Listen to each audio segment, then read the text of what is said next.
golden light of afternoon spills across the stone, glinting off wildflowers that have made their homes between the cracks. The air is cool, quiet. Wren steps to the door in the far wall and tests the handle. It doesn't budge.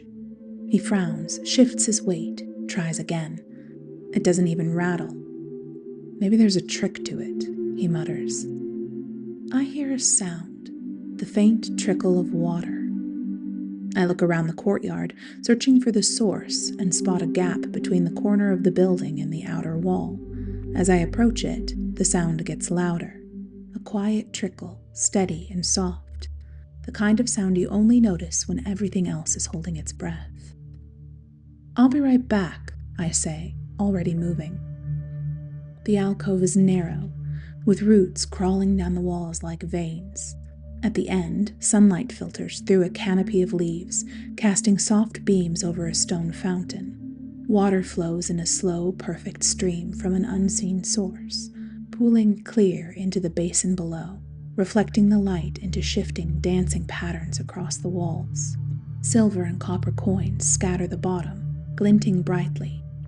Between them, pale fish glide silently through the water, their scales catching the sunlight like pieces of moving glass. I reach into my pocket and pull out a coin. It feels small in my hand, insignificant. I close my fingers around it and breathe. I wish I knew what to do next. The coin hits the surface with a soft splash. Ripples spread across the water surface, catching the sunlight and casting it upward, fractured and moving. The reflection dances across the wall beside the fountain. And as the light shifts, it reveals a door, hidden in plain sight, until the light hit it just right. Wren, I call, stepping back. A moment later, he rounds the corner and stares at the door, now outlined in light. You left for a drink and came back with a secret door. Not bad. I roll my eyes at him, then reach forward and push open the door. It slides open with a low rumble. The air is stale with dust as we step inside and into a library. Wooden shelves line the walls, towering and dark. I trail my fingers along one shelf. The letters etched into the spines twist in unfamiliar forms, graceful, fluid, sharp at the edges. A language I can't read. At the far end of the room, one wall is entirely covered by a tapestry. Rich fabric, deep crimson, edged in elaborate patterning, but it's the script woven across it that holds my attention. Thousands of words, stitched with meticulous care, some shining with golden thread, vibrant and whole. Others have dulled, the colors faded with time. A few are simply gone, cut clean from the weave, leaving hollow impressions where threads once were. My eyes scan the surface, and I feel it before I see it. There, my name, stitched in gold among the others. A chill spreads through me. Wren leans in beside me, his voice hushed. These are all names. I glance to the script near my own name. One line has been slashed clean through, not unraveled with time, but deliberately removed.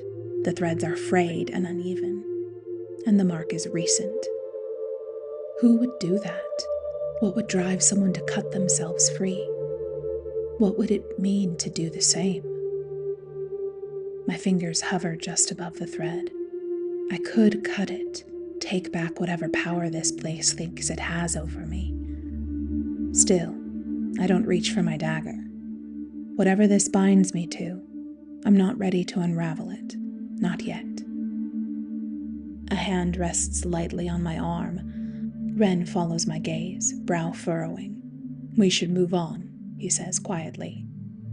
Across the chamber, a doorway waits, tucked between two shelves, framed in pale stone. Faint light spills from beyond. Without speaking, we move toward it, and deeper into whatever this place is. The passage beyond the library narrows, stone pressing close on either side. The walls are bare, cold beneath my fingertips. We walk in silence, even our footfalls are carefully quiet. Halfway down the hall, I catch a flicker. A grate lies set into the stone beneath our feet. Beneath it, something glows, a faint golden shimmer that pulses ever so slightly, as if stirred by breath.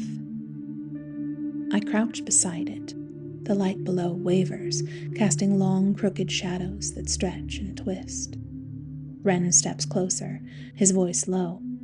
"That's not torchlight. Be careful. Whatever's down there might still be alive." I glance up at him, then back at the grate. It shifts with a reluctant groan as I pry it loose. Cool air breathes up from the space below, carrying the scent of damp stone. I lower myself through. The space beneath the corridor is just tall enough to move through at a crouch, walls pressed close and lined with crumbling stone. The glow filters in from deeper ahead, but something catches my eye where the light pools faintly to the side, half buried in the grit. I reach out and lift a dagger from the dust. The blade is curved and narrow, its edge darkened with age. Leather wraps the hilt, cracked and worn, but it feels solid in my grip, balanced. There's a symbol worked into the crossguard, worn down to a faint impression. I don't recognize it, but it feels like it mattered once. Beside it, a small cloth pouch lies tied shut with red thread. As I reach for it, my hand brushes against a roll of parchment tucked beneath. The paper is fragile, edges curling, crumbling slightly at the corners. Damp has seeped into the fibers. I slide both the pouch and the parchment into my pack, careful not to crush either. "Ren," I call softly, lifting my head toward the grate above. "There's space down here. I think there might be a way forward." A moment later, Ren drops down beside me with a quiet grunt, squinting toward the light ahead. It spills through a second grate, and as we move closer, the sound of whispers drifts through the air. Faint at first, just a murmur, like wind curling through hollow stone. We pause below the grate, the golden light playing across our faces. And then I reach up and push. The grate opens with a hollow clang, and I pull myself upward into the light. We emerge at the threshold of another chamber. Stone arches frame the entrance, giving way to a room built on a grander scale than any we've seen so far. The walls rise smooth and pale, interrupted only by the suggestion of worn carvings, shapes long since surrendered to time. High above, the ceiling curves into shadow, and from its center something stirs. A slow swirl of golden light moves across the stone, fluid and weightless. It drifts like sun caught in deep water, casting soft waves of brightness that ripple down the walls and across the floor.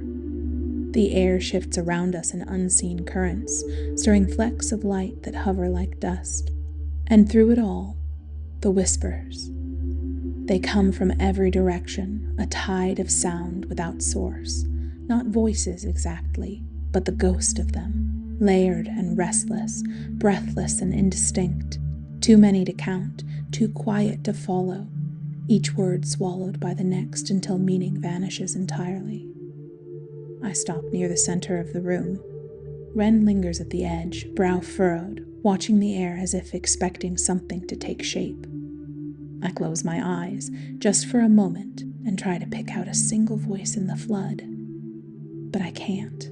There's no anchor, there's no thread to follow, just noise. I could stand here forever trying to make sense of it, trying to listen harder, trying to hear what isn't meant to be heard. Or I draw in a slow breath and speak. "Is someone here?" The whispering shifts, still present, endless, but changing. It thickens into a low current that drowns out thought. Everything else fades. Above us, the light begins to move. It coils inward, spiraling toward the center of the ceiling, where it gathers into a shape that isn't a shape. Lines of golden light suspended in the air, bending without form. No face, no body, but present.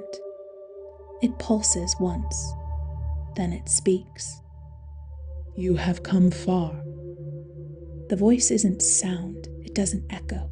It simply is, settling into my mind like weight, like warmth, like breath drawn into a space no one else can reach. Ren steps beside me, cautious. What is this place? A pause. Then the light shimmers. There was once a people here. They built a life around something sacred, something that gave freely to those who approached it with reverence.